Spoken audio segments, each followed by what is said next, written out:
Pabna mental হসপিটালে নিয়ে যেতে চাই। গিয়েছেন আপনারা? পাগলাগারদ দেখেছেন?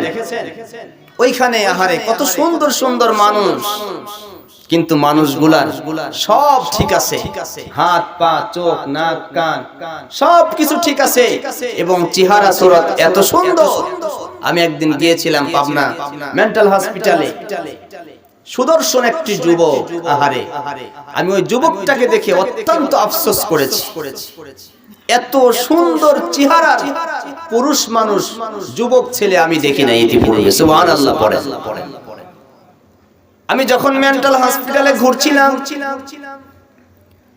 শিক্ষিতদের আলাদা ওয়ার্ড আছে, অশিক্ষিতদের আলাদা ওয়ার্ড আছে। আমার বন্ধুরা, আমার ভাইয়েরা, যখন শিক্ষিত ওয়ার্ডে পাগলদেরকে দেখতে গেলাম, ডাক দিয়ে বলতেছে, হুজুর এদিকে আসেন, ওরা সব পাগল, আমি ভালো মানুষ, আমার কাছে আসেন। যখন তার কাছে গিয়ে দাঁড়ালাম, দাঁড়ানোর পরে সুন্দর করে সূরা ইয়াসিন পড়তে শুরু করলো। কেউ আয়াতুল কুরসি শোনালো, কেউ সূরা হাসরের শেষের 3 আয়াত শোনালো। এগুলো শোনানোর পরে অঝর নয়নে কান্না শুরু করে দিল। বলল, হুজুর আমাকে অনেক দিন ওরা এই জায়গার মধ্যে আটকে রাখছে, আমি একজন সুস্থ মানুষ, আমাকে এখানে তালাবন্দি করে রেখেছে, আমাকে সূরা ইয়াসিন শিখাইছে আমার মা, মায়ের কথা খুব মনে পড়ে, মাকে দেখতে মনে চায়, কিন্তু এরা আমাকে যেতে দেয় না। হুজুর একটু বলেন, বলে একটু আমাকে বাড়িতে যাওয়ার ব্যবস্থা করে দেন। আরেকজন ডেকে বলে, হুজুর আমার কাছে আসেন। এমনি করে বিভিন্ন জন বিভিন্ন সূরা পাঠ করে শোনাতে লাগলো, কেউ গজল শোনাতে লাগলো। আমার প্রিয় ভাইয়েরা, বন্ধুরা, আবার দেখলাম দোতলার মধ্যে পাগলেরা ইংরেজিতে অনর্গল কথা বলতেছে, একজন আরেকজনের সঙ্গে ইংরেজিতে কথোপকথন হচ্ছে। আমি জিজ্ঞাসা করলাম, এরা কি বাংলাদেশী নয়?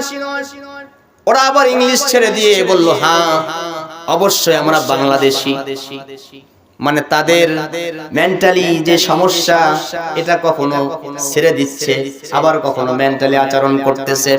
আমার প্রিয় বন্ধুরা, ভাইরা, ওই পাগলগুলোকে দেখলাম, দেখার পরে ভিতরে আরেক ওয়ার্ডের মধ্যে ঢুকলাম, যেখানে যুবকেরা আছে। যুবকদের মধ্যে অধিকাংশই যারা প্রেমে ছ্যাঁকা খেয়ে মেন্টালে গিয়েছে। কি বলেন, আছে না এরকম? প্রেমে পড়ছে, ছ্যাঁকা খাইছে, ছ্যাঁকা খাওয়ার পরে বাস পাগল হয়ে গেছে, আর স্বাভাবিক সেন্স নাই, পাগল হয়ে মেন্টালে ভর্তি আছে।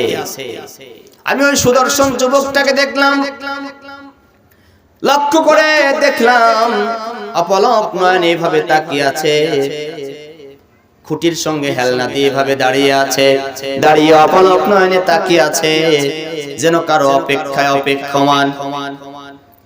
আমি নার্সকে জিজ্ঞাসা করলাম, সিস্টার এই যুবকের কি প্রবলেম?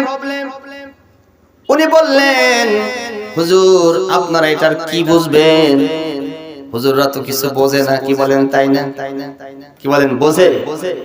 হুজুররা কিছু বোঝে না। বলবে, হুজুর এই ছেলেটা হলো প্রেম করে ছ্যাঁকা খাইছে, ছ্যাঁকা খাবার পরে পাগল হয়েছে, মেন্টালে ভর্তি আছে। আমার প্রিয় বন্ধুরা, আমি আপনাদেরকে একটু কথা বলে আপনাদের বিবেকটাকে নাড়া দিতে চাই। আল্লাহ রাব্বুল আলামিন আমাদেরকে যে ব্রেন দিয়েছেন, আমাদেরকে যে মেধা শক্তি, চিন্তা শক্তি দিয়েছেন, আল্লাহ রাব্বুল আলামিন স্মরণ শক্তি দিয়েছেন, এটা নিয়ন্ত্রণ করেন। জোরে বলুন তো কে? আর একটু জোরে বলুন কে? আরো জোরে বলুন কে? अल्लाह अल्लाह क्या मुबारक नाम है, अल्लाह अल्लाह मुमिनों का काम है, अल्लाह अल्लाह ये शिरीन नाम शिरी शक्कर मिशावद जानम तमाम। जोरे बोलुन अल्लाह, आरो जोरे बोलुन अल्लाह, आरो जोरे बोलुन अल्लाह।